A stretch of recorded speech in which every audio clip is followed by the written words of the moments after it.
Le message est simple, il brandit la menace d'Al-Qaïda, c'est-à-dire le Kadhafi il dit c'est vous avez le choix, l'Occident, les Américains, les Anglais, les Britanniques, les Européens, vous avez le choix entre moi ou Al-Qaïda. Et si c'est pas moi, Al-Qaïda prendra le contrôle de tout le Maghreb et vous aurez Al-Qaïda à 50 km des frontières européennes. Voilà son message. Alors, quand on va voir Kadhafi un samedi comme ça, dans quel état est cet homme d'État en ce moment? Jusqu'à la dernière seconde, on ne sait pas si on va vraiment le voir, à quel moment, etc. Donc l'attente a déjà été assez longue. Et puis on passe des... C'est un peu une ambiance bizarre, Tripoli, parce que c'est à la fois tout à fait normal. C'est pas du tout une ville à feu et à sang, Tripoli, hein. C'est une ville où les voitures circulent, où il n'y a pas de barrage de police. Enfin, c'est une ville C'est pas la guerre. normale. C'est pas la guerre. Mais c'est un peu comme les émeutes urbaines, ou quand il y avait des émeutes en banlieue, en région parisienne. De l'étranger, on avait l'impression que Paris était une ville à feu et à sang. Non, Tripoli n'est pas une ville à feu et à sang aujourd'hui. Mais c'est une ville où il y a une drôle d'ambiance, où les gens hésitent à parler, les journalistes sont parqués dans un hôtel par le régime, les journalistes ne font pas ce qu'ils veulent à Tripoli. Donc c'est une drôle d'ambiance. Et Kadhafi, il vit dans son quartier général, qui est une caserne militaire qui a été bombardée par les Américains en 86 et qu'il a délibérément laissé en ruine en l'état. Il n'y a jamais retouché. Il y a 4 barrages, il y a une ceinture comme un château fort du Moyen-Âge avec des meurtrières, mais il y a 4 barrages qu'il Et faut quand vous le voyez passer. arriver, Alors on ne le voit pas arriver, on franchit ces barrages, il y a un peu des hommes en armes partout, tout est organisé pour qu'on ne sache pas d'où il vient, où il y a plusieurs tentes, on ne sait pas où il dort, il change de tente tout le temps.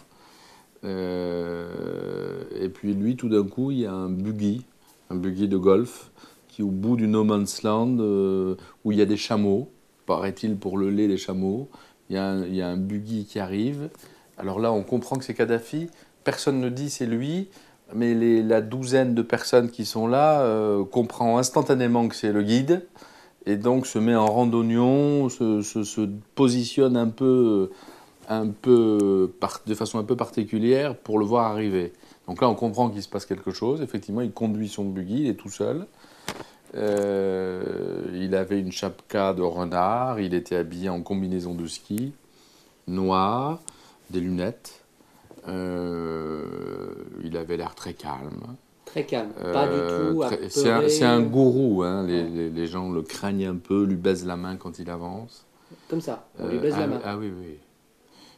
Il a une tente. Ils ont mis une grande attention à ce que ce soit des chaises en plastique blanc qui soient le lieu du rendez-vous, pas les canapés.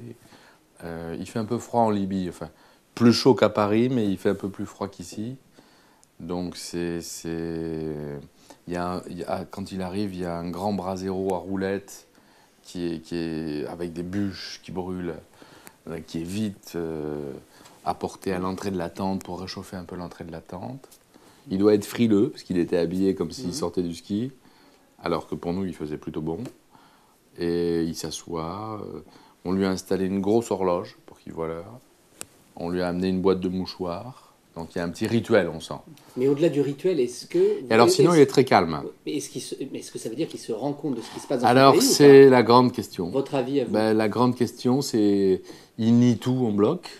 Il brandit cette folie d'Al-Qaïda, à savoir il donne l'impression que les jeunes de Benghazi sont drogués avec des pilules hallucinogènes, etc. Il l'a redit ça. Il l'a redit, il le répète tout le temps. Il pense que c'est des cellules dormantes d'Al-Qaïda qui font toute cette agitation, que le peuple est pour lui, etc. Donc c'est un peu surréaliste. Mais vous pensez qu'il le croit ou c'est que de la propagande? Alors lui, il a l'air de croire tout ce qu'il dit. Quand on discute un peu avec son entourage, avec des proches, on voit bien qu'il est inquiet, enfin, on sent qu'il y a un peu de discours.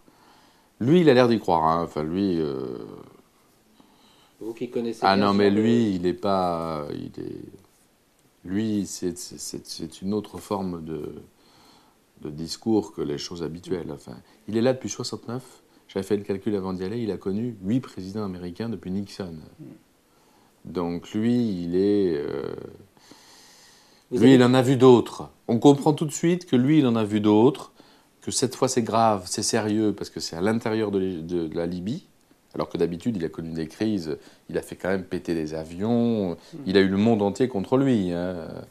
On comprend tout de suite ça sans qu'il ait besoin de le dire. On comprend tout de suite que c'est un personnage un peu hors norme. Enfin, Il vous impressionne? qui a une dimension.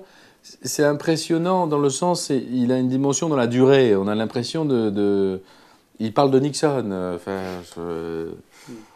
Il avait 27 ans quand il a pris, il en a 70 maintenant. Enfin, on sent qu'il en a vu d'autres, sans qu'il ait besoin de le dire. C'est ça qui est un peu impressionnant. Vous avez pu lui poser toutes les questions que vous vouliez? Oui. Il y avait eu toute une préparation avec des questions. Quelles questions vous allez lui poser? Enfin, il y avait tout un entourage qui était très inquiet des questions. Et en fait, on a parlé. Enfin, ça a duré 52 minutes. C'est drôle parce que c'est l'heure qui s'est affichée quand j'ai éteint mon dictaphone. Il a refusé les caméras, enfin les enregistrements. Mais il s'est laissé prendre en photo. Il s'est laissé prendre en photo. Il avait il a une grande habitude. Il ne dit strictement que ce qu'il veut. On ne rentre pas non plus dans une conversation à bâton rompu. Hein. Là, il sait exactement le message qu'il a à délivrer, la posture qu'il a adoptée. Non, mais c'est surréaliste parce qu'on voit bien que par ailleurs, son pays a besoin de changement. Il n'a aucune ouverture. Il n'a pas de... Enfin, lui, il laisse pas un millimètre de changement. Enfin, donc c'est... Vous disiez que son entourage se rendait peut-être un peu plus compte. L'entourage a l'air de se rendre un peu plus compte que, à la fois, c'est grave et à la fois, tout peut arriver. On sent que... Enfin, il peut encore s'en sortir. Ah, il peut encore s'en sortir. Ah, oui. Ouais. On sent que c'est pas... on sent qu'ils sont moins nombreux, les Libyens. Il a l'armée plutôt... Enfin, en tout cas, à Tripoli, on sent qu'il a l'armée avec lui. Tout peut arriver, je crois. Enfin, d'un autre côté, Vous lui avez serré la main? Oui, serrer la main. C'est pas un problème quand on est journaliste? De serrer la main de son interlocuteur? D'un dictateur, comme ça.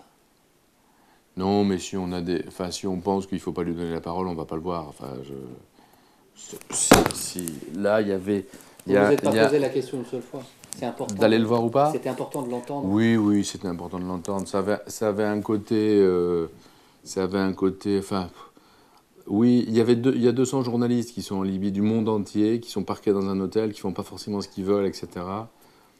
Je crois qu'on comprend bien à travers ses réponses, même si c'est ce qu'il dit, sa position, on comprend bien qu'elle est tellement radicale. Au fond, c'est bien de lui donner la parole parce que c'est tellement radical sa position, on sent bien que c'est tellement à côté que si on a envie on peut le prendre comme on veut, en fait, dans un sens comme dans l'autre. Oui, bien sûr, il faut leur donner la parole, si Ben Ali avait pu parler avant de quitter le pouvoir, il aurait fallu qu'il parle. Si Moubarak avait pu parler, bien sûr. Enfin, il y a 200 journalistes qui sont là-bas, bloqués. Je crois qu'il y a 200 journalistes qui auraient fait une interview de Kadhafi, qui la demandent. Hier soir, dans cet hôtel, il y avait une conférence de presse organisée avec un des gens du régime. Tous les journalistes étaient là. Enfin, il n'y a pas de... Oui. Et puis inversement, si des gens de Benghazi ou tout ça veulent parler, ils parlent. Enfin, on sent bien que c'est une fracture d'un vieux monde qui est en train de s'ouvrir. Et voilà, on assiste à ça. Alors c'est vrai qu'au milieu de tout ça, il y a des peuples, il y a des gens. C'est pour ça que il se montre assez rarement, Kadhafi, hein, y compris aux Libyens. Hein. On sent bien que Kadhafi sort très peu de cet espace. Très, très peu. Et là, il a peur, en fait. On sent qu'il est aux abois.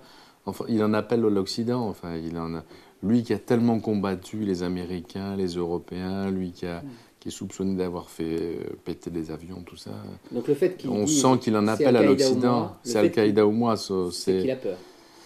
C'est que pour qu'il en appelle l'Occident contre son peuple, lui qui a toujours eu son peuple soudé contre l'Occident, c'est que quelque part il est peut-être mal.